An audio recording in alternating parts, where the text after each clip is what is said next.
ขายยังเดียวนี่ ขายบักกระโพดเก็บมาแต่สวนเก็บมาแต่หน้าอันนี้เอาสมุขายอยู่บ้านก็ได้มาแบ่เจ้าก่อนนี่ชื่อ ปลู ชาว กเองเหรอ ปลูกเองบ่กับปลูกเองเลยอันปลูกก็เมียปลูกน้ บ่ ำต้องทองนี่ชื่อชาวคะแนน โอ้ ทงหนึ่ง15,000ผมยังเมื่อวานนะเออ โอ้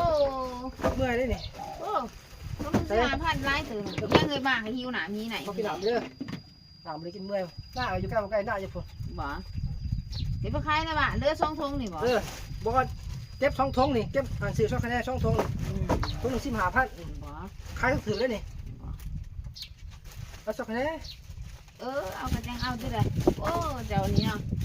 ยังหน่อยยังนมอยู่ขายบักกระโพดกระเพาะโอ้ โอ้ก็ค่อยก็เท่าแล้วค่อยก็ได้บ่ได้น้อยนุ่มได้ค่อยก็ เฒ่าจังไรยังบ่ทันเฒ่าปานใดยังหน้าตายังดีอยู่จักปีเลยซะยังบ่เฒ่า ที่เขา40เลยนะเขาอายุสิแก่อายุหลายหลาย โอ้ยังบ่ทันเฒ่าเนาะยังหนุ่มอยู่เนาะ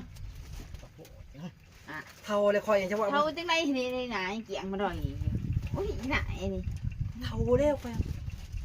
จะบอกให้อ้ายเขาค่อยเท่าแล้ว อ้ายจะได้มีอาจจะก็อยู่ถึงว่า แล้วอย่าเขาได้ยิน เออ ไปเท่าแล้ว จะบ่รุดบ่สั่นก็สิเอาซอย2 ถุงรุดอยู่บ่ได้ เนี่ยบ่ ห บ่ น้า รู้ ตา เล กะ ย ลี่อยู่สิบ่รุดบ่เฮ้ยหน้าตากะลี่คนก็รอ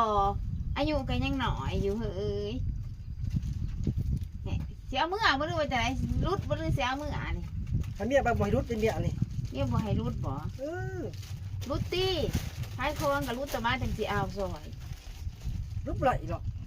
2 ทุ่ง15,000บ่ได้หรอก บ่รุดบ่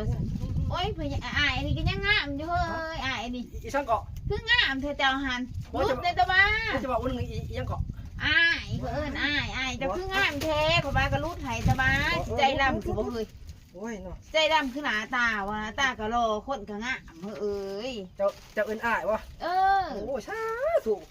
นี่จะอีเฒ่าอยู่เฮือนอันมันเด้อมันเลยเฒ่าเด้ออยู่ บ่ อีเฒ่าอยู่เฮือนหั่น เออ โอ้ยเจ้าเป็นคนอายเนาะ รุดให้นี่อ้าย 2 ทง10,000ไปอ่ะ ผ่านบ่เอามา 2 ทง10,000 2 ทง ขอบใจโอ้อายใจดีส้มรอแล้วส้มหน้าตาอีดีอายนี่10,000ไปกัน แต่เรางามใจดีขอบใจเลยไปเมื่อบอกเมียจะมาซื้อกาแฟได้ป่ะสิพันอันที่พันแต่ว่าแต่ก็รุด เขา กับ อยากมีเมียคือเจ้าเด้นี่อีเฒ่าอยู่เที่ยงค่ะอยู่เฮือนมันบอกแต่เฒ่าข่อยมากมันข่อยอยาก แต่ มี ก็รุดคอยนี่แหละขอบใจไป คนเป็นอายคือเจ้าเด้ โชคดีมือไม้เอามาขายให้ในเด้ออายเด้ออุ้ยอายคนรอแล้วดีใจเอ้ยแล้วหลายขายบอกปวด2 ถุง